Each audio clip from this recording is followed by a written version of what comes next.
Any friend of history is a friend of the Leverian.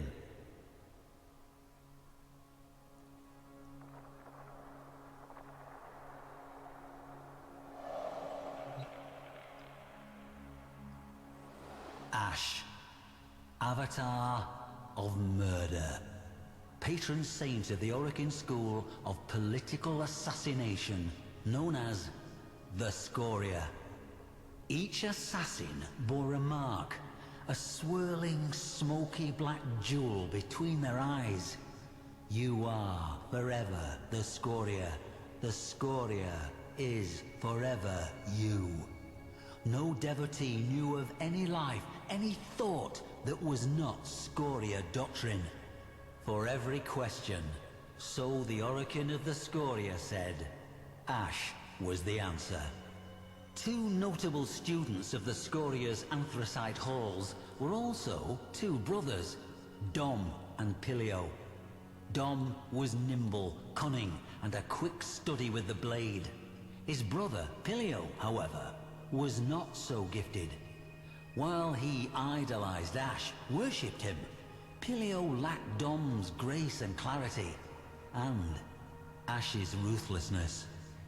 However, it was Dom who'd been captured by the very target he was tasked to kill. A sin unforgivable to the Scoria. So it fell to Pilio, the lesser, to uphold the Scoria by taking Dom's life. By this, the Seven would have assurance that Dom's flaw was not a familial trait.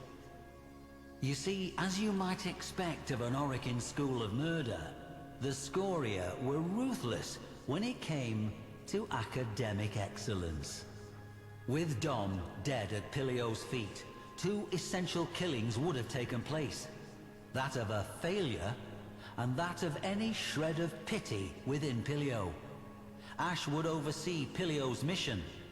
Pilio's soul was to die that day, as the life drained from his brother's eyes. Or, if he could not do so, beneath the blades of his lifelong idol, Ash.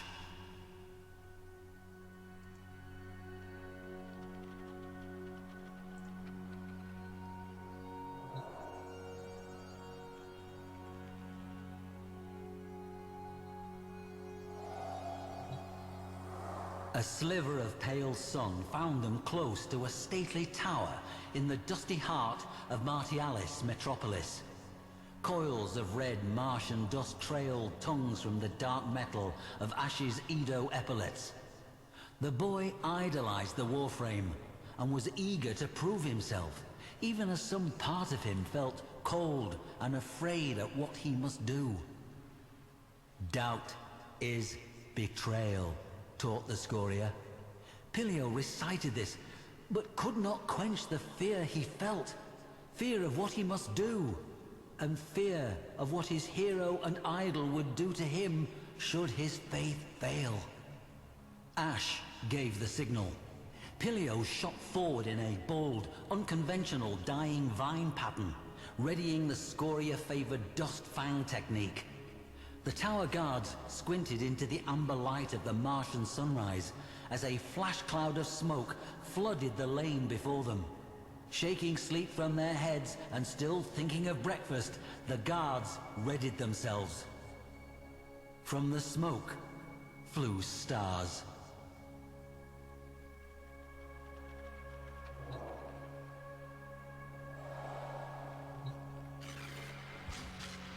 Staring into the lifeless eyes of the guardsman at his feet, bile rose in Pilio's throat. The boy berated himself this weakness, this disgust. Touching the symbol of his order, the smoke gem between his eyes, he muttered a prayer for strength. Stepping over the carpet of bodies, Ash crept into the courtyard, knowing full well the 50-strong house guard would show itself in force. With a sudden clatter, reinforcements lined the courtyard walls, balconies. The Scoria had a saying, "You are immortal. One mistake makes that otherwise." Ash had never made a mistake. Here were 50. With one swift movement, the Warframe swatted the boy into cover, unslung his Corster bow, and sprang into a flawless grey chrysanthemum combat solution. Shame reddened Pilio's face as the courtyard lit noon bright with the glare of 100 muzzle flashes. His blade dry in his hand.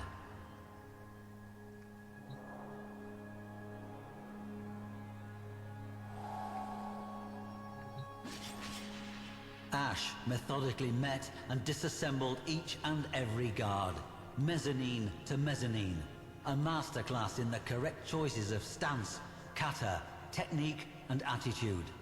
Bodies rained into the courtyard. Wincing, the boy looked away. Within minutes, 50 corpses lay at their feet. When Pilio felt Ash's shadow fall across him, he forced himself to look, trembling. Ash's inscrutable gaze pinned him. Chest tight, breath terrified and quick, Pilio forced himself to stand and face his assessor. He could not look at the bodies. Truthfully, he expected to die where he stood. If the Warframe approved or disapproved, he gave no sign. Rather, Ash opened an arm, showing the way toward Pilio's final trial.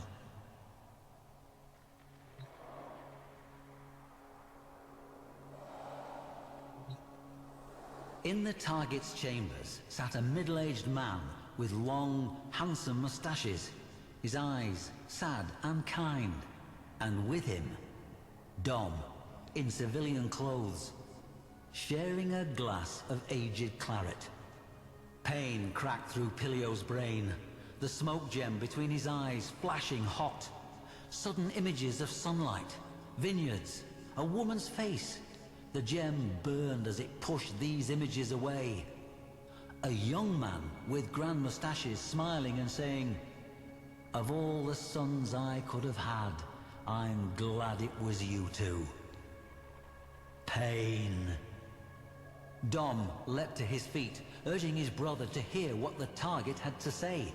But Pilio saw only the scabbed-over divot between Dom's eyes, where a black jewel had once rested. Dom had turned his back on their order. Why? Why had he done this? The mustachioed man leapt to Dom's defense, snatching his sidearm from beneath his ironwood desk. A foolish mistake. Ash split into impossible multiples. The man opened fire on the three, before being seized from behind by the fourth. Ash's illusory clones vanished. The weapon clattered to the polished wooden floor, even as his feet left it, dangling 3 feet above, helpless. Those sad, kind eyes locked on Pilio's in a regretful farewell. "Ask the Warframe," Dom said. "He knows exactly why." Fear filled Pilio's heart. Pilio turned to his idol, that saint of murder. The same question, but this time for Ash. Why? That moment of breathtaking impudence stretched for an eternity. Ash released his grip. His prisoner flopped to the floor, gasping. With one great hand, Ash reached toward Pilio's face and sank a vicious talon beneath that midnight jewel. Pilio screamed. Blood flowed. The gem flew free with a nauseating pop, cracking against the wall to die in a weak plume of rancid smoke.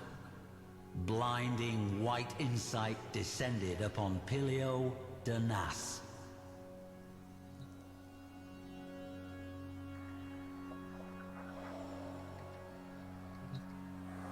Pilio was Pilio de Nas. Everything the black gem had walled off within his mind was now laid bare. The Scoria had stolen the sons of Leo de Nas. Leo de Nas, kind-eyed Leo de Nas, was stealing them back. "Of all the sons I could have had, I'm glad it was you two." Father and son beheld each other truly for the first time in almost 20 years. Pilio had long aspired to wearing the Edo armor, the highest honor, to signify his faith. But now he saw only the bare ribs of Ash's cremata Cyandana, signifier of death, and knew with certainty that was the sole credo of the faith he had followed. The boy, who until that moment had thought himself a lifelong killer, was now torn between the nocturnal life he thought he knew and the sunlit life he'd been stolen from. Torn between doctrine and family, and, blade in hand, torn between saving himself by killing his brother or dying alongside him at the hand of his idol. Ash waited, patient as the death he signified, in a room in a moment that felt suspended in eternity, waiting for Pilio's decision.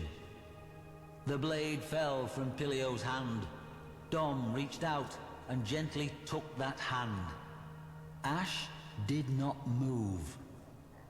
Leo Danas swept his boys up and out of that room, and, as a family, they fled the tower, the city, and Mars forever.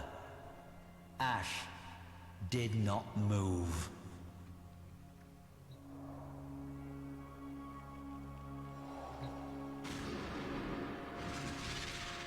So, what are we to make of this? Why did Ash, focal figure of the Scoria, go against doctrine and permit two boys who were both failures and traitors to fly free? What was it this killer saw in two near orphans that, shall we say, softened his heart? We do not know. Neither did Pilio, whose memoirs bring us this story. But we do know this. In the final days of Orokin rule, as towers fell and death came for the white and gold gods, the Scoria were not spared. No, rather their senior ranks, the mentors and chief assassins, were exterminated to a figure in a pogrom of ruthless and breathtaking efficiency. A near total destruction, led, in the main, by Ash. Curious? No.